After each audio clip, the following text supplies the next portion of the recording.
तेलंगाना में भारी बारिश को देखते हुए सरकार ने शिक्षण संस्थानों में 2 दिनों की छुट्टियां दे दी है। सीएम केसीआर ने लगातार बारिश के कारण राज्य के सभी शैक्षणिक संस्थानों में आज और कल 2 दिनों के लिए छुट्टियां घोषित करने का फैसला किया। सीएम केसीआर ने मंत्री सविता इंदिरा रेड्डी को इस संबंध में तुरंत आदेश जारी करने का आदेश दिया। तेलंगाना में भारी बारिश के मद्देनजर केसीआर सरकार ने अहम फैसला लिया है। हैदराबाद के अलावा राज्य भर के सभी तरह के शैक्षणिक संस्थानों ने बुधवार और गुरुवार को 2 दिनों के लिए छुट्टियों की घोषणा की है। सीएम केसीआर ने मंत्री सविता इंदिरा रेड्डी को इस संबंध में तुरंत आदेश जारी करने का आदेश दिया। हालांकि मौसम विभाग ने चेतावनी दी है कि अगले 2 से 3 दिनों तक हैदराबाद समेत कई जिलों में भारी से बहुत भारी बारिश होने की संभावना है। दूसरी ओर मौसम विभाग ने कहा कि उत्तरी पश्चिम बंगाल की खाड़ी में सतह परिसंचरण के प्रभाव से बिना निम्न दबाव आज सुबह गंभीर निम्न दबाव में बदल गया है। कहा गया है कि ऐसी संभावना है कि अत्यधिक निम्न दबाव अगले 24 घंटों में चक्रवात में बदल जाएगा। भारी बारिश के मद्देनजर अधिकारियों ने कई जिलों में 3 दिनों के लिए रेड अलर्ट घोषित कर दिया है।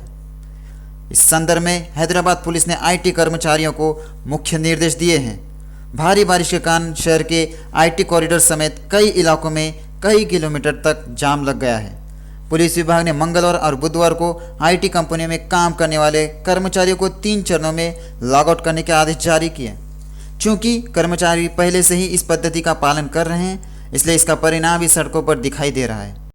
एमएलसी कविता के हैदराबाद स्थित अपने निवास पर मंगलवार को नेताओं की काफ़ी हलचल देखी गई। कई विधायक और विधान पार्षद उनके घर आए और उनसे मुलाकात की। कविता ने विधायकों से संबंधित निर्वाचन क्षेत्रों में विकास कार्यों से संबंधित मुद्दों पर चर्चा की। विधायक शकील ने कविता से बोधन निर्वाचन क्षेत्र में विभिन्न विकास कार्यों और उनके लिए फंड देने पर चर्चा की। उन्होंने सड़कों और सिंचाई नहरों के विकास पर सरकार को दिए जाने वाले प्रस्तावों के बारे में बताया। एमएलसी कविता ने कई विधानसभा क्षेत्रों में विकास कार्यों की समीक्षा की। उन्होंने मंगलवार को हैदराबाद में एमएलसी के आवास पर कई विधायकों से मुलाकात की।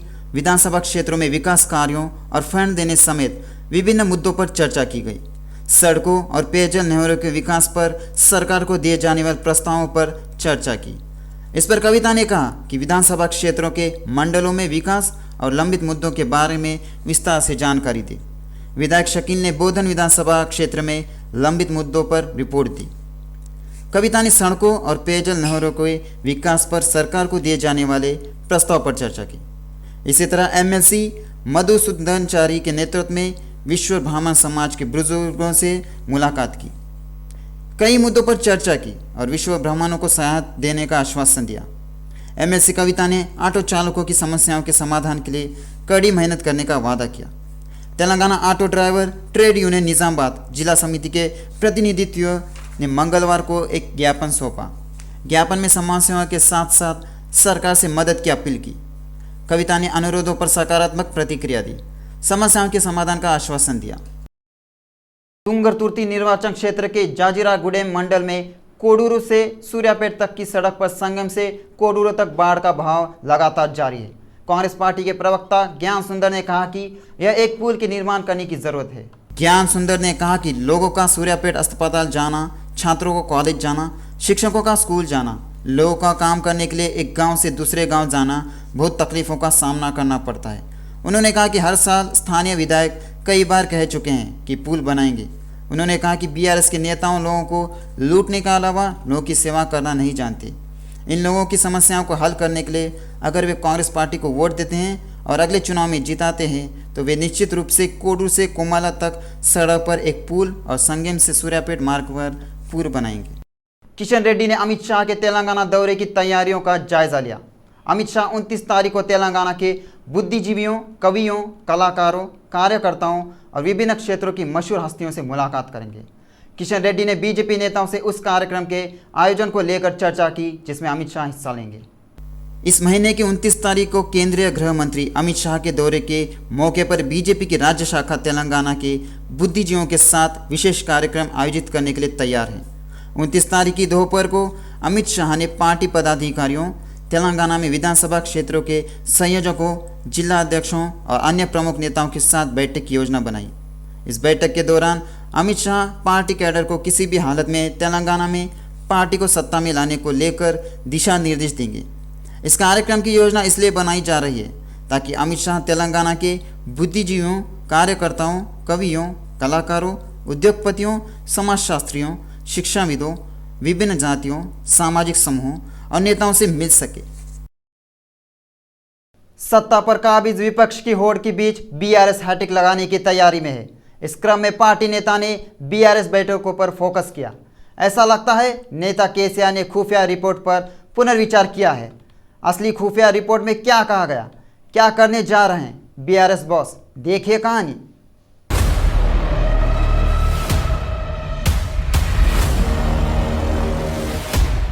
लक्ष्य हैट्रिक बनाना है। जीत के लक्ष्य के साथ रणनीति तैयार कर रही पार्टी ने जीतने वाले घोड़ों को टिकट आवंटित करने का फैसला किया है। उम्मीदवारों की सफलता की संभावनाओं पर पहले से ही सर्वेक्षण किए जा रहे हैं। उधर खबर है कि विधायकों और दावेदारों की क्राइम रिपोर्ट तैयार की जा रही है। खुफिया और विशेष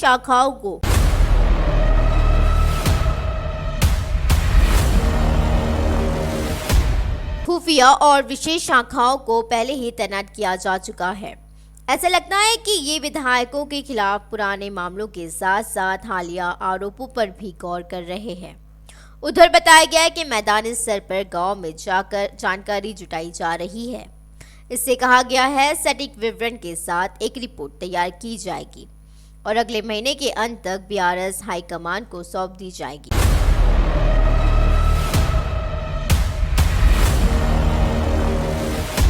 हाल ही में एसोसिएशन ऑफ डेमोक्रेटिक रिफॉर्म्स और नेशनल इलेक्शन वॉच ने राष्ट्रव्यापी सर्वेक्षण किया और आपराधिक रिकॉर्ड वाले विधायकों पर रिपोर्ट जारी करी है।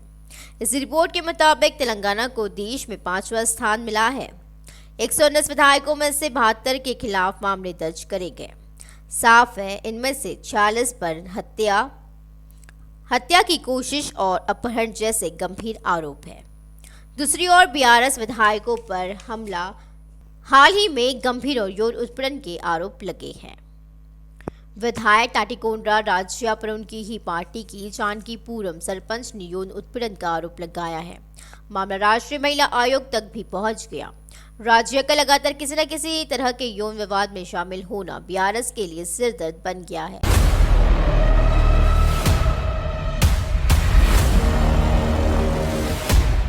पार्टी नेतृत्व को लगता है जब राज्य में नव्या का मामला सुलझा तो उन्होंने इस तरह से काम किया जिससे पार्टी को नुकसान हुआ। बलमपल्ली विधायक चनैया पर सेजल नाम की युवती ने गंभीर यौन उत्पीड़न का आरोप लगाया है। यह मामला राष्ट्रीय महिला आयोग तक भी पहुंच गया। सेजल के मामले में बीआरएस हाईकमान ने कोई प्रतिक्रिया नहीं दी, लेकिन ये कहना होगा चनैया का व्यवहार ध्यान आकर्षित करने वाला है। विधायक चनैया पर कार्रवाई करने का आरोप लगा रही सेजल का विपक्ष ने भी समर्थन किया। एक मामले में तो युवती ने आत्महत्या करने से भी गुरेज नहीं किया। कहा जा सकता है कि इस बार उन्हें टिकट मिलना मुश्किल है।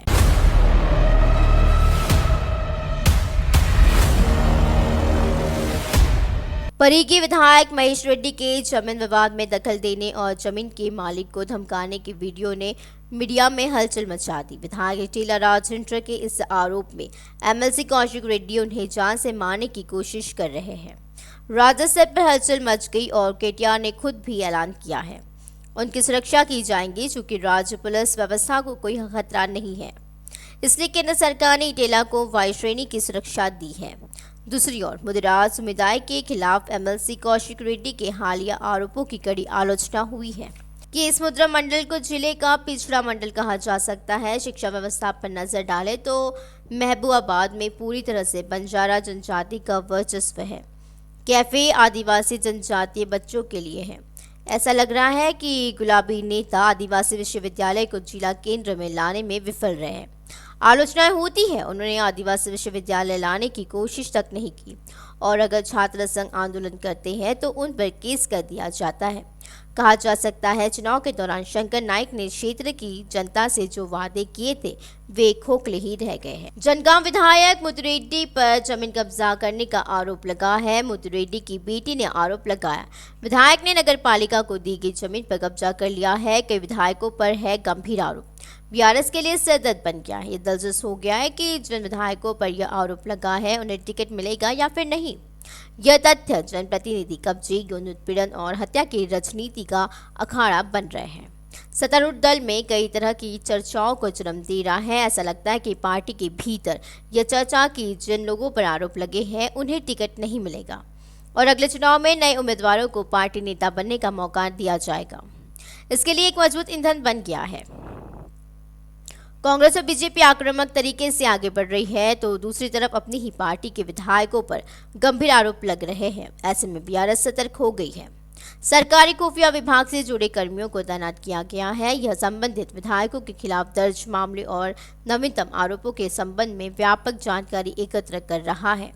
यहाँ तक कि पुलिस अधिकारियों को तबादलों में कुछ विधायकों द्वारा दक्षिणा लेने के आरोपों को भी जानकारी सामने आ रही है। टिकट दिया तो कितनी बैठकें सफल होगी, यह उस पर सटीक जानकारी भी एकत्र करता है।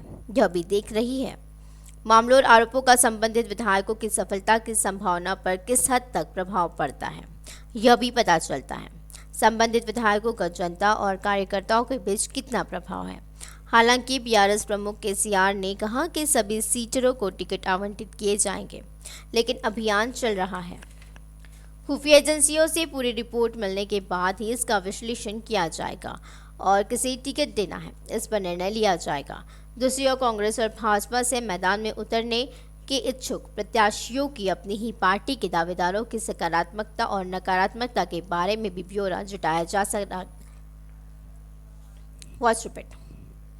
दूसरी ओर कांग्रेस और भाजपा से मैदान में उतरने के इच्छुक प्रत्याशियों की अपनी ही पार्टी के दावेदारों की सकारात्मकता और नकारात्मकता के बारे में भी ब्यौरा जुटाया जा रहा है।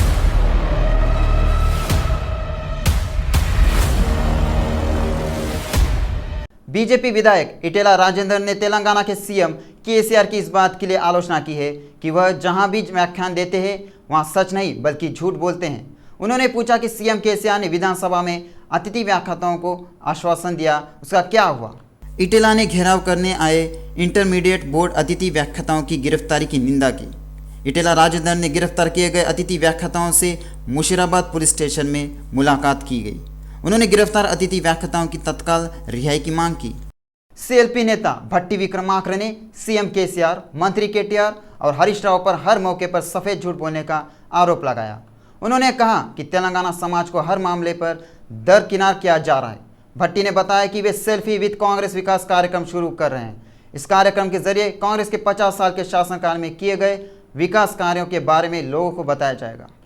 तेलंगाना भेड़ और बकरी विकास निगम के अध्यक्ष तुदी मेटला बलराजू यादव ने कहा कि सेल्फी विद कांग्रेस के बदले सेल्फी विद तेलंगाना के गद्दार रख लेना चाहिए। 2007 में मुद्दीगोंडा में 7 किसानों की गोली मारकर हत्या करने वाले पूर्व सीएम वाईएस की तस्वीरें के साथ कांग्रेस विद सेल्फी उस बिल्ली की शोक सभा की तरह है जो सौ चूहे खाकर हज कर जाती है। क्या कांग्रेस तेलंगाना के साथ यही अन्याय को याद रखेगी?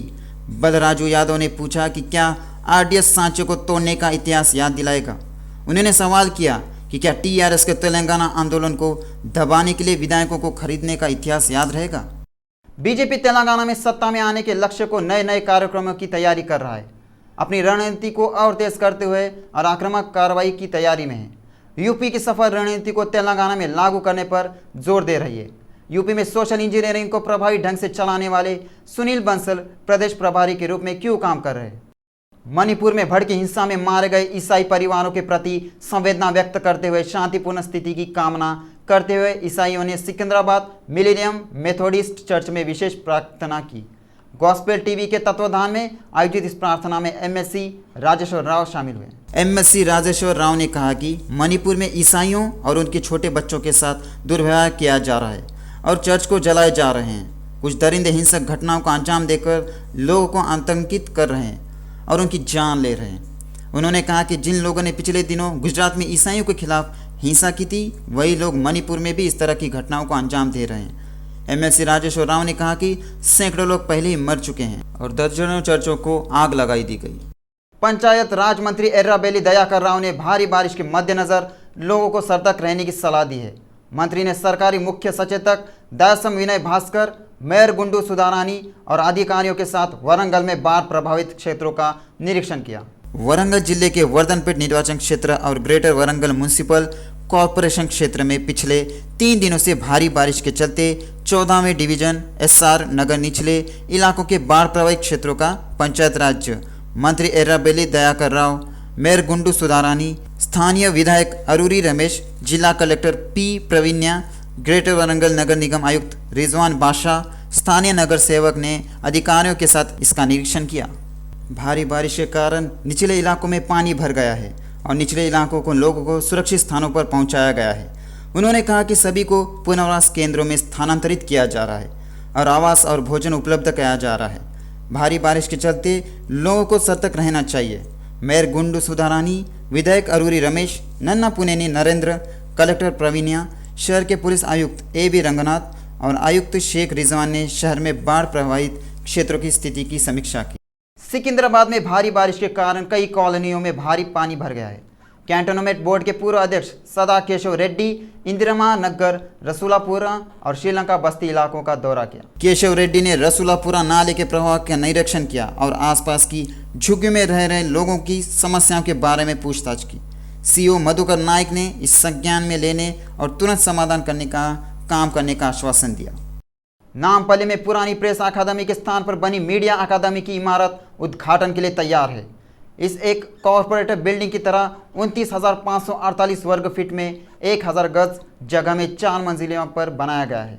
मीडिया अकादमी के अध्यक्ष अल्लम नारायण ने इस भवन के उद्घाटन समारोह में सीएम केसीआर को आमंत्रित किया। सीएम केसीआर ने फरवरी 2015 में आयोजित अकादमी की पहली आम बैठक में सुझाव दिया कि पुराने अकादमी भवन में एक नया भवन बनवाया जाएगा। इस हद तक 2017 में भवन निर्माण के लिए 15 करोड़ रुपए जारी किए गए थे। इस भवन को सीएम केसीआर के कर्ता, कर्म और क्रिया के रूप में आकर दिया गया है। इमारत में पत्रकारों के लिए 4 कक्षाएं और कार्यालय कर्मचारियों के लिए 1 मंजिल है। 2 मंजिलों पर 250 लोगों की संयुक्त बैठने की क्षमता वाला एक सभागार, एक पुस्तकालय, अध्यक्ष और अन्य लोगों के लिए विशेष कमरे बनाए गए हैं। कक्षाओं में आधुनिक तकनीक से सुसज्जित एक अलग कंप्यूटर कक्ष का भी निर्माण किया गया। बीआरएस सांसद बीबी पाटिल को सुप्रीम कोर्ट में झटका लगा है। अयोग्यता याचिका पर सुनवाई पर बीआरएस सांसद को सुप्रीम कोर्ट में कोई राहत नहीं मिली। सुप्रीम कोर्ट ने बीबी पाटिल द्वारा दायर याचिका को खारिज कर दिया, जिसमें स्पष्ट किया गया कि अयोग्यता याचिका पर फैसला हाईकोर्ट में किया जाना चाहिए। 2019 के लोकसभा चुनाव में बीबी पाटिल टीआरएस सांसद के रूप में जीते थे। हालांकि मदन मोहन राव नाम के एक व्यक्ति ने तेलंगाना उच्च न्यायालय में एक याचिका दायर की, जिसमें दावा है कि बीबी पाटिल का चयन अमान्य था क्योंकि उन्होंने नियमों का उल्लंघन किया। हाई कोर्ट ने इसकी रोजाना सुनवाई के आदेश दिए, लेकिन बीबी पाटिल ने हाई कोर्ट के आदेश को सुप्रीम कोर्ट में चुनौती दे दी। और जब बीआरएस सांसद की याचिका पर सुप्रीम कोर्ट में सुनवाई हुई तो बीबी पाटिल की दलीलों में कोई दम नहीं होने के कारण सुप्रीम कोर्ट ने याचिका खारिज कर दी। राज्य में जहां साल के अंत में चुनाव होने हैं, वहीं अगले साल केंद्र में भी लोकसभा चुनाव होने हैं। ऐसे में राजनीतिक पार्टियां जमकर तैयारी कर रही हैं। दोनों चुनाव में जीत हासिल करने के लिए हर पार्टी जी जान लगा रही है। ऐसे में बीआरएस भी कोई कसर नहीं छोड़ रही। पार्टी के नाम बदलने के बाद से ही तेलंगाना से इतर महाराष्ट्र में भी अपने पैर पसार रही है। राज्य में जहां बीआरएस हैट्रिक मारने को बेकरार है, वहीं केंद्र में भी महत्वपूर्ण रोल निभाना चाहती है, अपनी संसदीय सीटें बढ़वाकर। यही बात हाल ही में मंत्री हरीश राव ने अपने भाषण में कही है। आइए देखते इससे जुड़ी ये रिपोर्ट।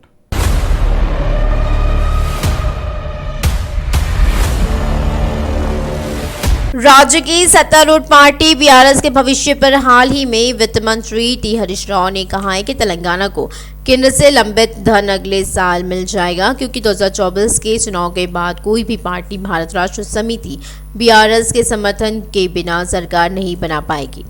इसका साफ मतलब यही है कि सीएम केसीआर के साथ ही पार्टी के अन्य मंत्री व नेता विधानसभा के साथ साथ लोकसभा के ध्यान में रखकर ही अपनी रणनीति तय कर रहे हैं। मंत्री हरीश राव ने कहा कि 2024 के चुनाव के बाद बीआरएस को केंद्र से 2 गुने से अधिक धन मिलेगा। अगले चुनाव के बाद केंद्र में गठबंधन सरकार की भविष्यवाणी करते हुए राव ने कहा कि मुख्यमंत्री के चंद्रशेखर राव के समर्थन के बिना कोई भी पार्टी सरकार नहीं बना सकेगी। मंत्री ने बताया कि केंद्र ने 1.10 लाख करोड़ रुपए की धनराशि रोककर तेलंगाना को वित्तीय संकट में ढक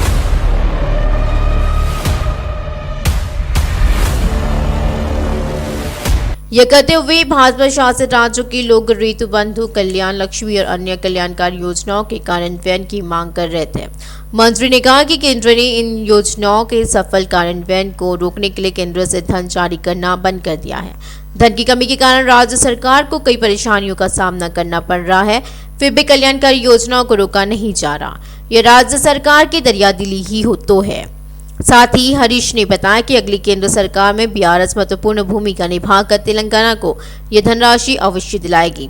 ये कहते हुए कि तेलंगाना सरकार बिना किसी देरी के सभी योजनाओं को लागू कर रही है और सभी चुनौतियों पर काबू पा रही है। उन्होंने कहा कि धन को रोकना तेलंगाना को कमजोर करने की साजिश है, पर हमारा राज्य कमजोर नहीं पड़ेगा और न ही हार मानेगा, बल्कि बीआरएस 2024 के चुनाव में भाजपा सरकार को उखाड़कर सबक सिखाएगी।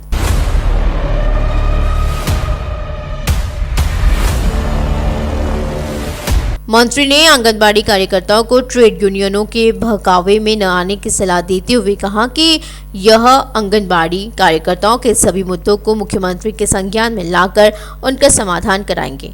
ये आश्वासन देते हुए कि राज्य सरकार आंगनबाड़ी कार्यकर्ताओं को परिवार के सदस्य के रूप में मानती है। राव ने कहा कि सरकार हमेशा उनके साथ रहेगी। उन्होंने कहा कि तेलंगाना पहले से ही आंगनबाड़ी शिक्षकों और कार्यकर्ताओं को देश में सबसे अधिक वेतन दे रहा है।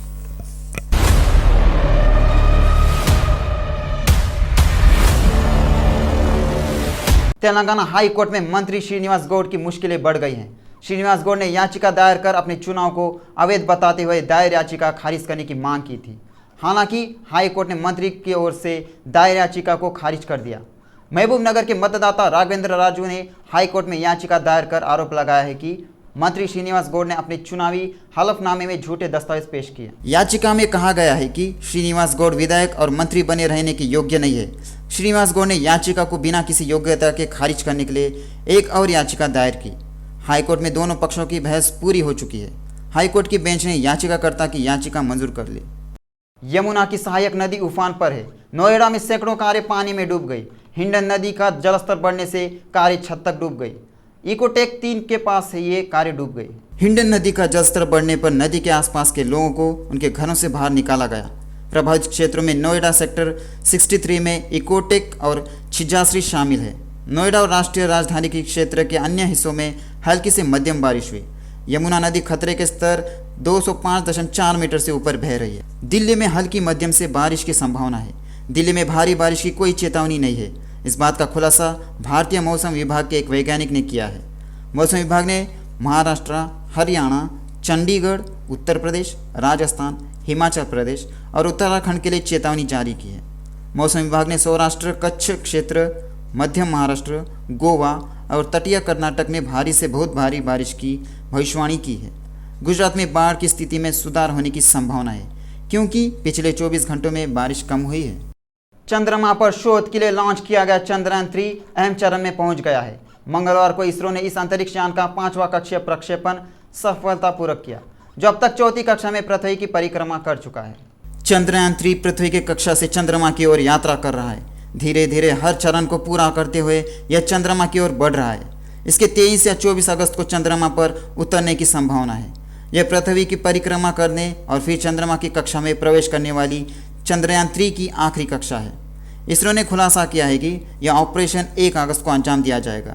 इसे अब तक चरणों में 5 बार बढ़ाया जा चुका है। पृथ्वी की कक्षा पूरी करने के बाद यह जहाज चंद्रमा की कक्षा में जाएगा। द्वीप समूह आग की लपटों में घिरा हुआ है। ग्रीस में हाल ही में रिकॉर्ड तापमान दर्ज किया गया। जैसे ही तापमान 40 डिग्री सेंटीग्रेड को पार कर गया, आग लग गई। कई इलाकों में हजारों एकड़ जमीन, घर और होटलों को जलाते हुए आग तेजी से आबादी वाले इलाकों में फैल रहा है। करीब 1 हफ्ते पहले रोड्स इलाके में लगी आग तेजी से फैल रही है और ग्रीस के मध्य और पूर्वी इलाके में फैल रही है। ग्रीस आग बुझाने की हर संभव कोशिश कर रहा है। आग बुझाने के लिए 40 दमकल गाड़ियां और 200 कर्मचारी अथक प्रयास कर रहे हैं। आग बुझाने के लिए 3 विमानों और 5 हेलीकॉप्टरों का इस्तेमाल किया जा रहा है। यूरोपीय संघ के देश भी मदद के लिए आगे आ रहे हैं। तुर्की, जॉर्डन, इजराइल और क्रोएशिया भी ग्रीस को सहायता प्रदान करके तैयार हो गए हैं। आग हाल ही में कोफरुक क्षेत्र में फैल गई है। पहाड़ियाँ ज्वालामुखी से मिलती जुलती हैं जो रात में तेजी से फैलती हैं। अधिकारियों ने खुलासा किया कि यह दक्षिण पूर्व